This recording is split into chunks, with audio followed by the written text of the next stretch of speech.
Noong nakarang episode, napuntahan natin ang isa sa pinakamagandang lugar sa Talakag. Ngayon naman, nadiskubre namin na may isang napakagandang falls pala na matatagpuan sa boundary ng Cagayan de Oro City at Talakag, Bukidnon. Ito, ang Sinulong Falls.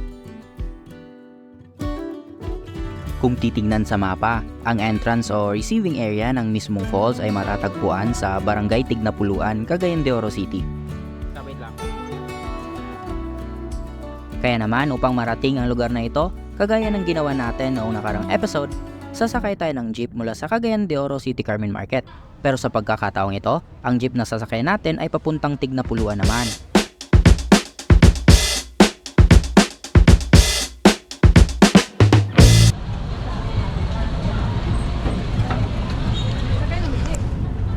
Ang biyahe mula Carmen Market papuntang Tignapuluan ay mahigit kumulang 1 oras din.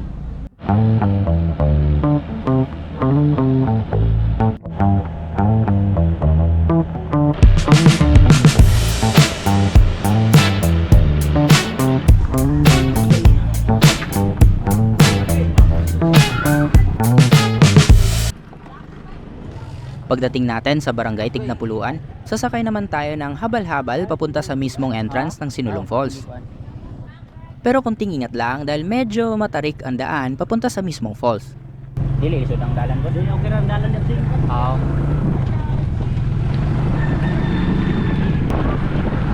Nagara na bagay diya, Busing, lumbia yun. Lumbia? Oo. Lumbia. Kung sa tingan buran. Mga launa. Launa? Oo, pakuha may. Sige, sige.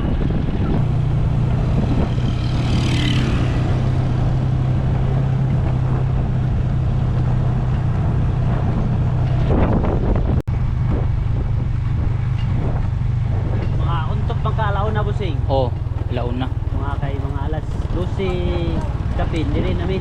Oo, sige. Pagdating natin sa entrance, dito tayo magbabayad ng entrance fee.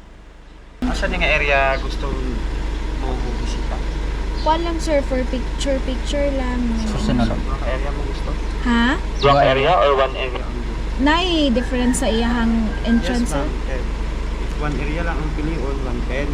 Either full area Or Bulaw. or Bulaw. Duwa ang i-access, mag-add lang 50, so 160 per head. Mabaklay ra nang from from Falls to Bulaw sir? Ang atong area sa falls, naradya baba ma'am, baba sa white building. Ang atong Old Spring, right side ang yun, kung naog ka, matabok ka yung bridge, then naisakyaran mo sa tuwa, padulong sa area. Libre na ang sakyanan Yes sir. ma'am. Pagkatapos namin magbayad ng entrance fee, dumiretso na agad kami sa mismong falls. Okay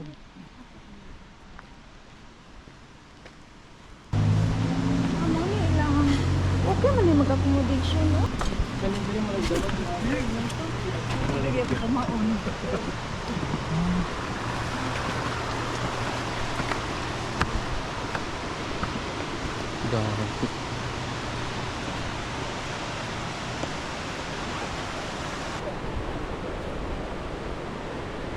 Wow.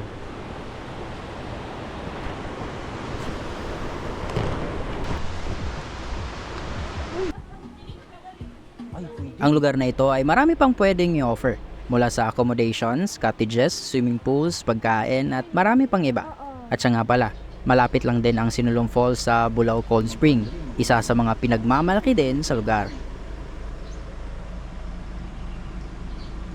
Para sa iba pang mga detalye hinggil sa lugar, magbibigay ako ng link sa kanilang Facebook page sa comment section. Biruin mo mula sa nagagandahang mga bundok hanggang sa nakakabigahaning waterfalls, talaga namang mapapamangha ka sa parting ito ng Mindanao. Hanggang dito na lang at abangan ang mga susunod pang episode ng Laag Commute Series.